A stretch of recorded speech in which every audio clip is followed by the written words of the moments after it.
Assalamualaikum. This is me, Nadia Sarwat. Welcome to my channel. As you know, we have started the lectures of group theory, and I have uploaded the first two lectures in which we have studied about the basic concepts of group theory and about the symmetry elements and its operation, about axis of rotation, and about the plane of symmetry. तो हम एक बार थोड़ा सा review ले लेते हैं पिछले lecture का कि हमने क्या पढ़ा था। तो फर्स्ट लेक्चर के अंदर हमने एक्सिस ऑफ सिमेट्री या एक्सिस ऑफ रोटेशन को डिस्कस किया था, जिसके अंदर हमने कहा था कि हमने एक सिमेट्रिकली एक्सिस पास करवाना है मॉलिक्यूल के अंदर से और उसको फिर रोटेट करना है। और सेकंड लेक्चर के अंदर हमने प्लेन ऑफ सिमेट्री को डिस्कस किया था। उसमें हमने कहा था कि हमने मॉलिक्यूल के अंदर से रिफ्लेक्शन सेंटर के थ्रू एक प्लेन पास करवाना है। फिर हमने देखना है कि मॉलिक्यूल की दोनों साइड्स जो हैं वो आपस में एक दूसरे के साथ रिफ्लेक्ट कर रही हैं या नहीं कर रही। अगर तो वो रिफ्लेक्ट कर रही होंगी तो वो एक दूसरे का तो वो they seems to be the mirror image of each other. तो हम कहेंगे कि ये अगर हमारे पास इस ऑपरेशन के नतीजे में इक्विवेलेंट स्ट्रक्चर आ जाता है, मींस के जो ऑपरेशन के बाद जो रिजल्टेंट स्ट्रक्चर हमारे पास आया है और जो हमारा फर्स्ट वाला था, दोनों आपस में इक्विवेलेंट हो गए हैं, तो इसका मतलब है जो हमने ऑपरेशन अप्लाई किया था this is the symmetrical operation. So आज के लेक्चर में हम पढ़ेंगे about the centre of inversion या सेंटर ऑफ सिमेट्री। तो हम सेंटर ऑफ सिमेट्री या सेंटर ऑफ इन्वर्शन को आई से रिप्रेजेंट करते हैं और सेंटर ऑफ इन्वर्शन को हम इस तरह से डिफ़ाइन कर सकते हैं कि ये स्पेस के अंदर स्पेस में एक ऐसा पॉइंट है जहाँ मॉलिक्यूल का कोई एक ग्रुप जो है वो रिफ्लेक्ट कर रहा हो अपनी बैक की तरफ और वो इक्वल डिस्टेंस तक रिफ्लेक्ट करे, लेकिन उसकी डायरेक्शन क्या हो, ऑपोजिट हो, तो वो जाके मीट करेगा अपने इक्विवेलेंट ग्रुप के साथ। ठीक है, तो हम कहेंगे कि इन दोनों ग्रुप्स के दरमियान, इसके दरमियान और जहाँ से रिफ्लेक्ट करना स्टार्ट किया था उसने, इन दोनों के दरमियान हम कहेंगे कि इन्वर्शन सेंटर या सेंटर ऑफ सिमेट्री मौजूद है, जिसको हम आई से डिनोट करते हैं। अगर आपको यहाँ तक समझ नहीं भी आई तो जब हम एग्जांपल्स करेंगे तो आपको बेहतरीन तरीके से समझ आएगी। So be with me, keep watching. तो हम सेंटर ऑफ इन्वर्शन को एक और तरीके से भी डिफ़ाइन कर सकते हैं कि ये मॉलिक्यूल के अंदर एक ऐसा पॉइंट है जहाँ एक ऐसा सेंट्रल पॉइंट है जहाँ पर तमाम एटम्स जो हैं वो रिफ्लेक्ट करेंगे, तमाम एटम्स रिफ्लेक्ट करेंगे by the angle of 180 degree.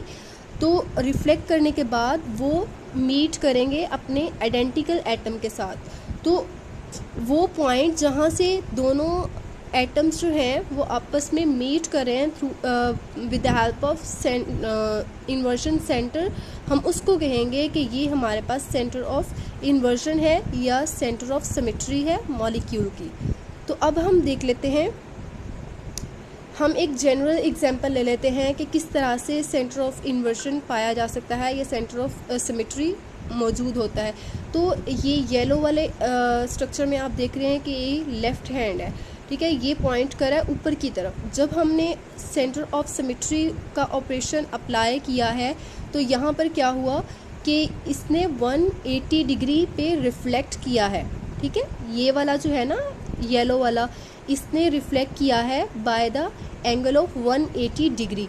180 degree पे मैंने आपको फर्स्ट लेक्चर के अंदर जब रोटेशंस पढ़ाई थी मैंने बताया था कि जो चीज़ लेफ़्ट पे होगी वो राइट पे चली जाएगी, जो फ्रंट पे होगी वो बैक में चली जाएगी। मींस के पूरा का पूरा ऑब्जेक्ट या मॉलिक्यूल जो होगा वो इन्वर्जन में आ जाएगा, मींस के रिवर्स कर लेगा अपनी डायरेक्शन को। ठीक है, इन्वर्ट कर लेगा। तो यहाँ पर क्या हुआ, left hand after the inversion, after the rotation of 180 degree, ये राइट हैंड में चेंज हो गया और इसकी जो पॉइंटेड डायरेक्शन थी ना, ये फिंगर वाली डायरेक्शन, ये वाली और ये वाली, ये देखें बिल्कुल चेंज हो गई है। और ये देखें हैंड भी बिल्कुल राइट हैंड ये आ गया है after the operation of inversion. जब हमने इन्वर्शन का ऑपरेशन अप्लाई किया तो लेफ़्ट हैंड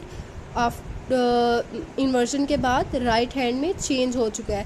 इस तरह से इन्वर्शन होती है ऑब्जेक्ट्स के अंदर, मॉलिक्यूल्स के अंदर। ठीक है। तो आपको यहाँ पर जो सेकंड डेफिनेशन मैंने पढ़ाई थी कि एक इन्वर्जन सेंटर जो है, ये सेंटर ऑफ सिमेट्री जो है मॉलिक्यूल के अंदर या किसी ऑब्जेक्ट के अंदर ऐसा पॉइंट है जहाँ पर तमाम एटम्स एक सिंगल पॉइंट पर से रिफ्लेक्ट करते हुए 180 डिग्री पर 180 डिग्री के एंगल से रिफ्लेक्ट करें, ठीक है, और अपने आइडेंटिकल एटम से जाकर मिलें। तो यहाँ पर आप देख रहे हैं कि दोनों की जो शेप जो है बिल्कुल सेम है, मींस के they are identical to each other, means equivalent to each other, but इनकी क्या हुई है, डायरेक्शन जो है वो चेंज हो गई है। इस तरह से सिमेट्री ऑपरेशन अप्लाई होता है। और यहाँ पर हम देख लेते हैं एक और एग्जांपल, जनरल एग्जांपल देख लेते हैं कि ये एक हमारे पास सपोज ये फर्स्ट पिक्चर है, इसके अंदर आप देख रहे हैं कि इसका फेस जो है वो ऊपर वाली साइड पर है, ठीक है, और इसकी जो लेग्स हैं वो नीचे वाली साइड पर हैं। जब हमने इसके ऊपर सेंटर ऑफ सिमेट्री या इन्वर्जन सेंटर वाला ऑपरेशन अप्लाई किया है तो इसकी डायरेक्शन जो है वो देखिए बिल्कुल इन्वर्स हो गई है। 180 डिग्री की जब हमने इसके ऊपर रोटेशन करवाई है ना, मींस के इन्वर्जन का ऑपरेशन जो होता है 180 डिग्री की रोटेशन रिफ्लेक्शन के बाद होता है, रिफ्लेक्शन के बाद होता है।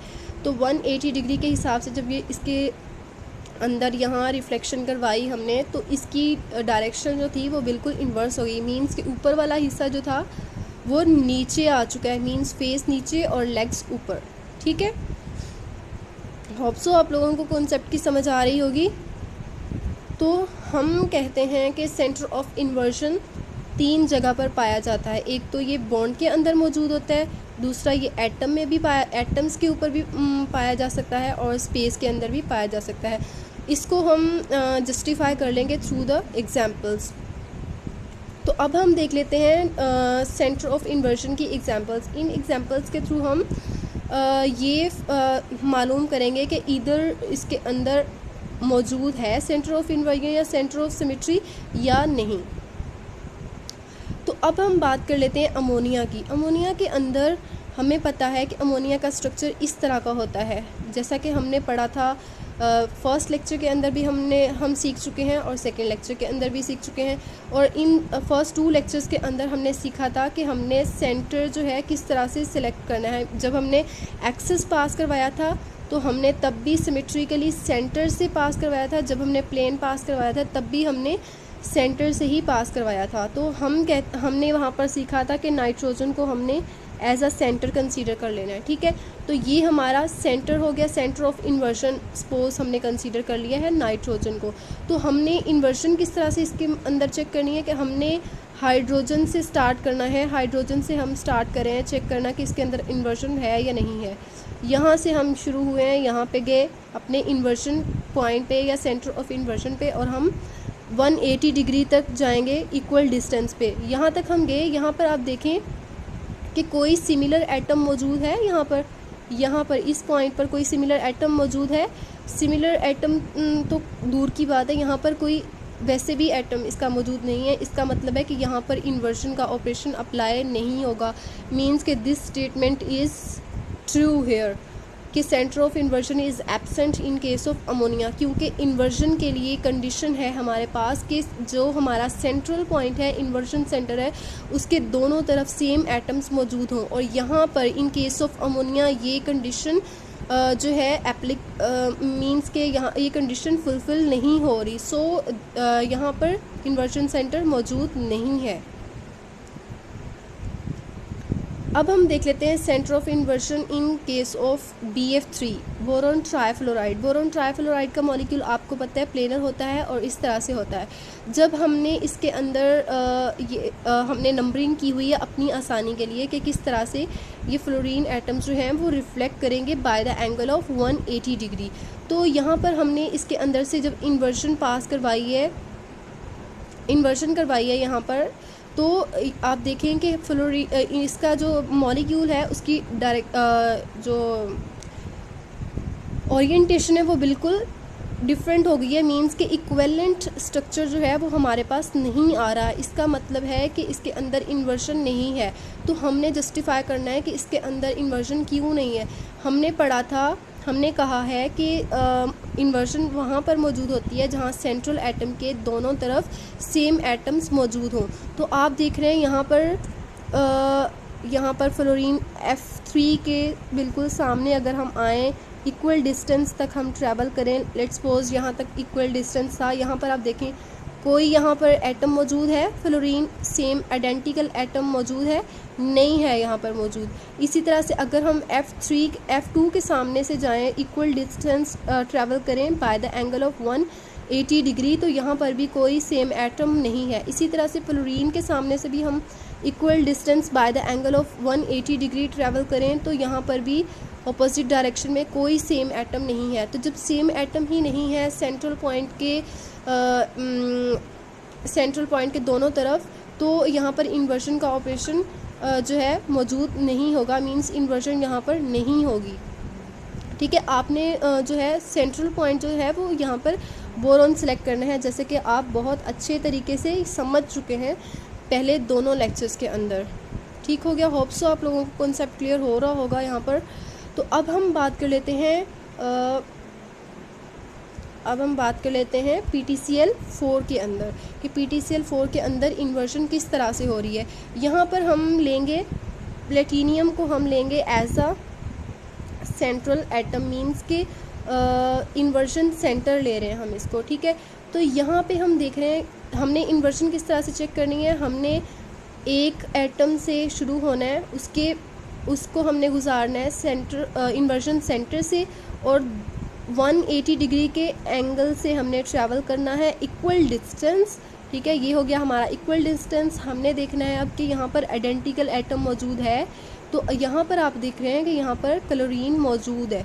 ठीक है, बेशक हमने नंबरिंग की हुई है, नंबरिंग हमने सिर्फ इसलिए की है कि जब 180 डिग्री के एंगल से रिफ्लेक्शन हो तो हमें पता चले कि कौन सा एटम कहाँ पर रिफ्लेक्ट होकर गया है। ठीक है, तो मींस कि क्लोरीन एटम में कोई चेंज नहीं है, नंबरिंग से कोई फ़र्क नहीं पड़ रहा, नंबर हम लगाएं या ना लगाएं। तो यहाँ पर क्लोरीन और क्लोरीन सेम एटम्स मौजूद है सेंटर ऑफ इन्वर्जन सेंटर के दोनों तरफ, तो हम कहेंगे कि यहाँ पर इन्वर्जन मौजूद है। ठीक है, इन्वर्जन मौजूद है। इसी तरह से हम क्लोरीन 1 और क्लोरीन 4 को देख लेते हैं कि यहाँ पर देखिए सेंट्रल पॉइंट से हम इस तरफ आए तो यहाँ पर क्लोरीन था।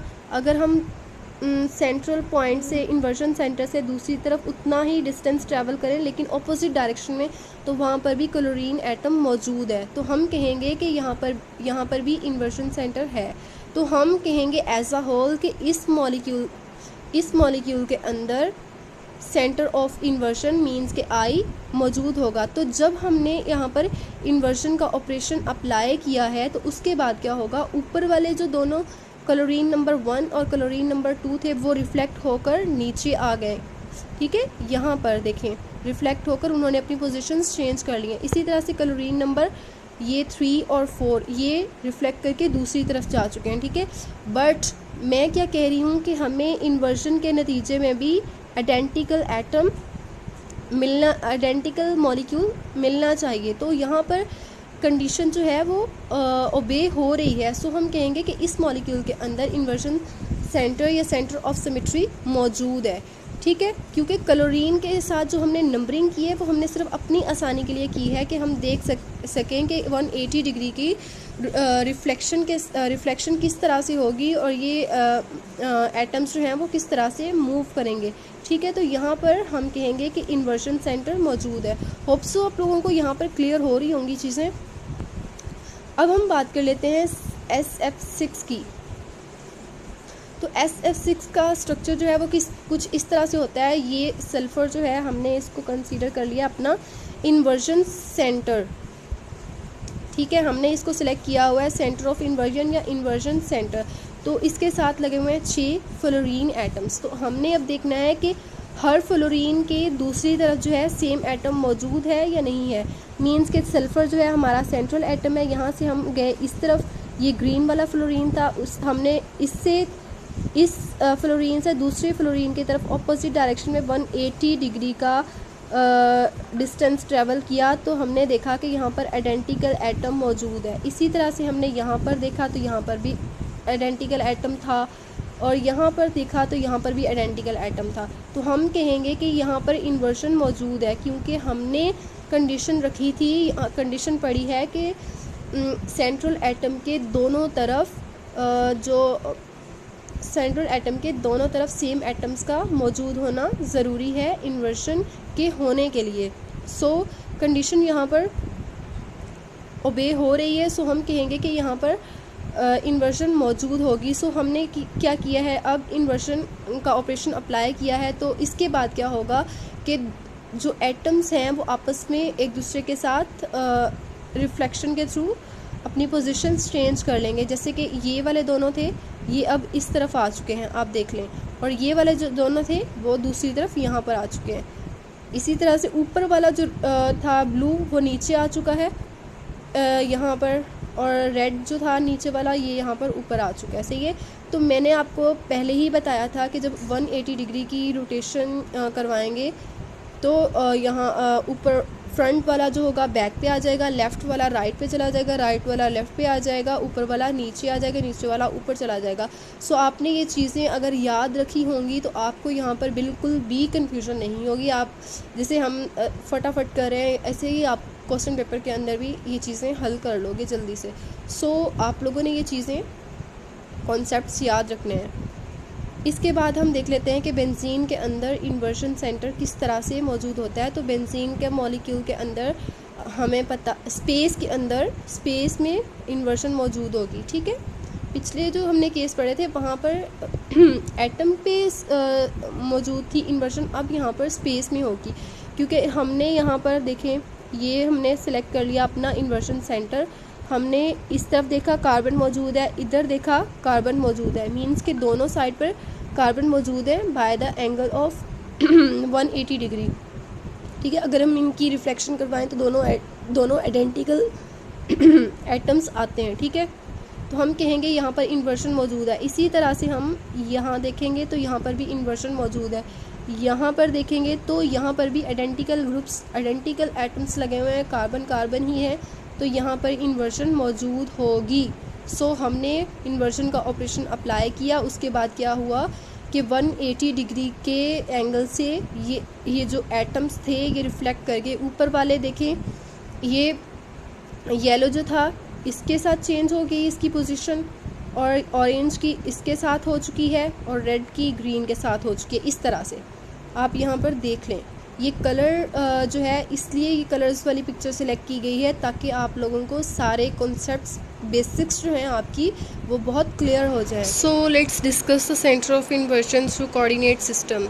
मींस कि सेंटर ऑफ सिमेट्री को हम कोऑर्डिनेट सिस्टम से भी स्टडी कर सकते हैं, हम फाइंड कर सकते हैं कोऑर्डिनेट सिस्टम से कि यहाँ पर इन्वर्शन मौजूद है या नहीं है। लेकिन ये कोऑर्डिनेट सिस्टम जो है हम तभी यूज़ करते हैं ज़्यादातर जब हमारे पास बहुत ज़्यादा कॉम्प्लेक्स मॉलिक्यूल आ जाता है, हमें उसके अंदर पता ना चल रहा हो कि इसके अंदर इन्वर्शन मौजूद है या नहीं है, तब हम कोऑर्डिनेट सिस्टम से मदद लेंगे, तो फिर हम इजीली फाइंड आउट कर सकेंगे कि उसके अंदर इन्वर्शन है या नहीं है। सो यहाँ पर हम देख लेते हैं कि इन्वर्शन, कोई एटम है, लेट्स सपोज ये हमारा कोऑर्डिनेट है, और यहाँ पर हमारा एक एटम है, एटम की वैल्यूज़ जो है यहाँ पर एटम की वैल्यूज़ जो है -x -y और -z आ रही हैं। तो आफ्टर इन्वर्शन हमारे पास ये वैल्यूज़ जो होंगी ये कन्वर्ट हो जाएंगी पॉजिटिव वैल्यूज़ के अंदर, इस तरफ चली जाएंगी। मींस कहने का मतलब यहाँ कहने का ये है कि कोऑर्डिनेट सिस्टम के अंदर जब हमारे पास कोई एटम या कोई कुछ भी होगा जिसकी वैल्यू पॉजिटिव में है, तो वो उसके ऊपर जब हम इन्वर्शन का ऑपरेशन अप्लाई करेंगे तो इन्वर्शन के बाद उसकी वैल्यूज़ नेगेटिव में चले जाएंगी। और अगर कोई एटम हमारे पास ऐसा है जिसकी वैल्यू हमारे पास नेगेटिव में है, तो आफ्टर इन्वर्शन उसकी वैल्यू पॉजिटिव में चली जाएंगी। ठीक हो गया, जैसे कि मैंने आपको पिछली स्लाइड्स में अभी बताया है कि इन्वर्शन के अंदर 180 डिग्री के एंगल से रिफ्लेक्शन हो रही होती है। ठीक है, जब 180 डिग्री से रिफ्लेक्शन होगी तो जाहिर है पॉजिटिव नेगेटिव में चला जाएगा, बैक वाला फ्रंट पे आ जाएगा, राइट वाला लेफ़्ट में आ जाएगा, लेफ़्ट वाला राइट पे चले जाएगा, ऊपर वाला नीचे आ जाएगा, नीचे वाला ऊपर चला जाएगा। ठीक हो गया, होप सो आप लोगों को ये बात समझ आ रही होगी। इन केस कि हमारे पास बहुत कम्प्लेक्स मॉलिक्यूल है तो तब हम कोऑर्डिनेट सिस्टम से मदद लेके इजीली इन्वर्जन सेंटर या सेंटर ऑफ सिमेट्री को फाइंड आउट कर सकते हैं। तो यहाँ पर हम एक बार और देख लेते हैं। यहाँ पर हमने सिर्फ कंसर्न करना है इस पोर्शन के साथ, ठीक है। हमने यहाँ पर इस पोर्शन के साथ, क्योंकि हम डिस्कस कर रहे हैं आज सिर्फ इन्वर्जन को, तो इन्वर्जन के लिए हमने इस पोर्शन से कंसर्न रखना है। और यहाँ पर देखें एक ऑब्जेक्ट है, लेट्स सपोज हमारे पास ये ऑब्जेक्ट पड़ा हुआ है, इसकी जो वैल्यूज़ हैं हमारे पास पॉजिटिव में गिवन है। यहाँ पर देखें ये वैल्यूज़ पॉजिटिव में गिवन है। जब हमने यहाँ पर ऑपरेशन अप्लाई किया है इन्वर्जन का, मींस कि ये सेंटर ले रहे हैं हम, इसका इन्वर्जन सेंटर जो है ना यहाँ से है, यहाँ से हम जब इन्वर्जन करवा रहे हैं तो आफ्टर द इन्वर्जन इसकी वैल्यूज़ जो है नेगेटिव में आ जाएंगी, ठीक है। क्लियर हो रही हैं चीज़ें कि कोऑर्डिनेट सिस्टम के अंदर जब किसी ऑब्जेक्ट, किसी मॉलिक्यूल की वैल्यूज़ पॉजिटिव में होंगी तो आफ्टर इन्वर्जन नेगेटिव में चली जाएंगी, अगर नेगेटिव में होंगी तो वो पॉजिटिव में चली जाएंगी। और कोऑर्डिनेट सिस्टम के अंदर हमेशा इन्वर्जन सेंटर जो होता है वो इस पॉइंट पर मौजूद होता है, मींस के ज़ीरो वाले पॉइंट पर इन्वर्जन सेंटर मौजूद होता है, ठीक हो गया। अब हम एक और एग्जांपल ले लेते हैं। लेट्स सपोज कि हमारे पास एक मॉलिक्यूल या एटम पड़ा हुआ है, ठीक है। इसकी वैल्यू सपोज मैं कर रही हूँ, सपोज सिर्फ कि ये वैल्यूज़ आ रही हैं ए और बी, इसकी वैल्यू आ रही है। जब हमने कोऑर्डिनेट सिस्टम के अंदर इसको रख के इस पर इन्वर्जन अप्लाई की है तो ये वाला हमारा इन्वर्जन सेंटर था। तो इसके बाद इसकी वैल्यू जो आई है वो नेगेटिव में आ रही है, मतलब कि आफ्टर इन्वर्जन कोऑर्डिनेट सिस्टम के अंदर पॉजिटिव वैल्यूज़ नेगेटिव वैल्यूज़ में चेंज हो जाएंगी और नेगेटिव वैल्यूज़ पॉजिटिव वैल्यू में चेंज हो जाएंगी। और पिछली स्लाइड में ही मैंने बताया है कि कोऑर्डिनेट सिस्टम के अंदर इन्वर्जन सेंटर जो है वो हम ज़ीरो वाले पॉइंट पे ले रहे होते हैं, ठीक है। यहाँ पर हमारा इन्वर्जन सेंटर होता है। इसी तरह से अगर हम लीनियर मॉलिक्यूल्स की बात करें तो लीनियर मॉलिक्यूल्स के अंदर जो डायटोमिक मॉलिक्यूल्स होते हैं उनके अंदर इन्वर्जन मौजूद होती है, जैसे कि नाइट्रोजन, दोनों नाइट्रोजन है तो यहाँ पर इन्वर्जन मौजूद होगी, क्योंकि दोनों एक दूसरे के साथ इन्वर्जन के बाद रिफ्लेक्ट करेंगे 180 डिग्री के एंगल से। तो उनके जो स्ट्रक्चर होंगे उसमें कोई चेंज नहीं आएगा, तो वो इक्विवेलेंट स्ट्रक्चर देंगे आफ्टर इन्वर्जन और ओरिजिनल मॉलिक्यूल के साथ, ठीक है। इसी तरह ऑक्सीजन के केस में भी है, फ्लोरीन के केस में भी है, हाइड्रोजन के केस में भी है कि ये सारे मॉलिक्यूल्स जो हैं डायटोमिक हैं, एक दूसरे के साथ 180 डिग्री के एंगल से रिफ्लेक्ट करेंगे तो इनका same structure, identical equivalent structure आएगा विद देयर ओरिजिनल मॉलिक्यूल। तो हम इसको कहेंगे कि इसके अंदर इन्वर्जन जो है वो मौजूद होती है। बट इनका जो पॉइंट ग्रुप होता है वो डी इन्फिनिटी एच होगा, ठीक है। पॉइंट ग्रुप हम किस तरह से दे रहे हैं ये हम इंशाल्लाह ताला नेक्स्ट लेक्चर में हम जब पॉइंट ग्रुप की तरफ जाएंगे ना तब आपको ज़्यादा अच्छे से क्लियर हो जाएगा। और इस तरह से हम देख लेते हैं कि यहाँ पर हेटेरो एटम्स मॉलिक्यूल मौजूद है जहाँ पे डिफरेंट एटम्स इसके साथ अटैच्ड हैं, तो यहाँ पर इन्वर्जन नहीं है क्योंकि दोनों तरफ डिफरेंट लगे हुए हैं। एक तरफ नाइट्रोजन है, ये नाइट्रोजन लगा हुआ है तो ये हाइड्रोजन लगा हुआ है। जब दोनों को यहाँ ये हमारा सेंटर है सपोज, तो हमने जब यहाँ पर इन्वर्जन अप्लाई की, यहाँ पर हमने देखा डिफरेंट था, यहाँ पर हमने देखा डिफरेंट था, तो हमारे पास कंडीशन क्या है इन्वर्जन के लिए, सेंटर ऑफ सिमेट्री के लिए, कि सेंट्रल पॉइंट के दोनों तरफ सेम एटम अटैच होने चाहिए। तो हमारी कंडीशन ही फॉलो नहीं हो रही तो यहाँ पर इन्वर्जन नहीं होगी। इसी तरह से HI के केस में है, यहाँ पर हाइड्रोजन लगा हुआ है, यहाँ पर आयोडीन लगा हुआ है, तो ये हमारा सेंटर रहा, ठीक है। हमने सेंट्रल पॉइंट के दोनों तरफ देखा तो डिफरेंट एटम्स अटैच है, कंडीशन फॉलो नहीं हो रही, सो इन्वर्जन नहीं होगी। इसी तरह से C ट्रिपल बॉन्ड O, इसके दरमियान हम देख रहे हैं कि इन्वर्जन नहीं होगी क्योंकि दोनों तरफ डिफरेंट एटम्स अटैच हैं, सो इन्वर्जन का कोई चांस नहीं बनता। और इस केस के अंदर हम मॉलिक्यूल्स को C infinity V point group जो है वो दे रहे होते हैं। और ये भी जब हम पॉइंट ग्रुप को स्टडी करेंगे डिटेल के अंदर तो तब आपको क्लियर हो जाएगा किस तरह से हमने C इन्फिनिटी V इनको पॉइंट ग्रुप दिया है। सो ये था हमारा आज का लेक्चर। नेक्स्ट लेक्चर में इंशाल्लाह ताला हम पढ़ेंगे इम्प्रॉपर एक्सेस ऑफ रोटेशन को डिटेल के अंदर। So be with me, keep watching